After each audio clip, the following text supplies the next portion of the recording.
नमस्कार, स्वागत करती हूं आप सभी का भारत 24 पर। मैं हूं आपके साथ पूर्णिमा मिश्रा।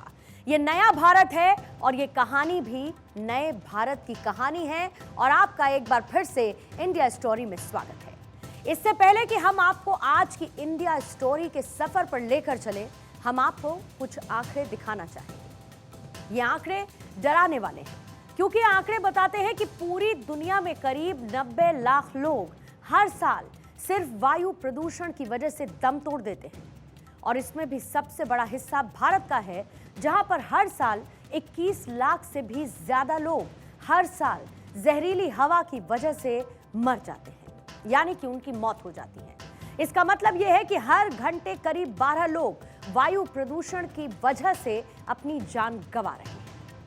अब चलिए इन आंकड़ों को एक तरफ रखते हैं और दूसरी तस्वीर पर भी नजर डालते हैं।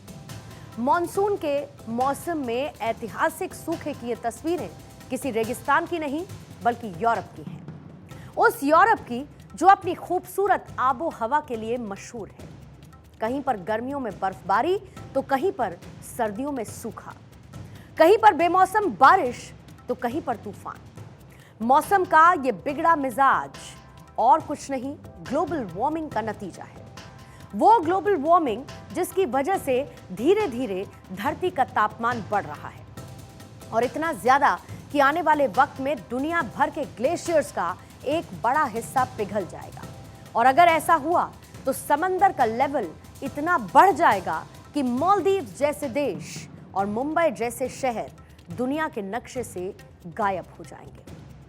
आज इन आंकड़ों का और इन तस्वीरों का जिक्र इसीलिए क्योंकि आज कोई एक देश नहीं बल्कि पूरी दुनिया और पूरी मानवता ग्लोबल वार्मिंग नाम के इस खतरे से जूझ रही है। लेकिन क्या इस अनदेखे आतंक से लड़ाई का कोई तरीका है?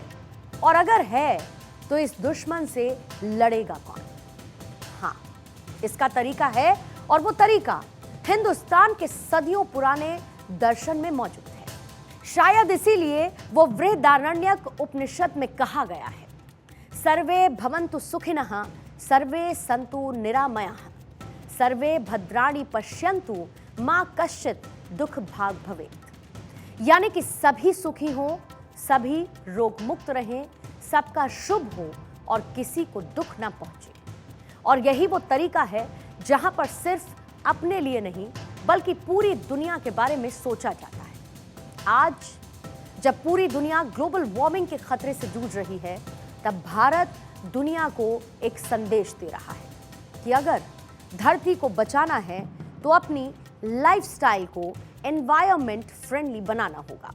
और इसीलिए आज हम इंडिया स्टोरी में मोदी सरकार की उस योजना, उस मिशन के बारे में बताएंगे जो न सिर्फ भारत को दुनिया की ग्लोबल पावर बनाएगा बल्कि पूरी दुनिया को एक दिशा भी दिखाएगा।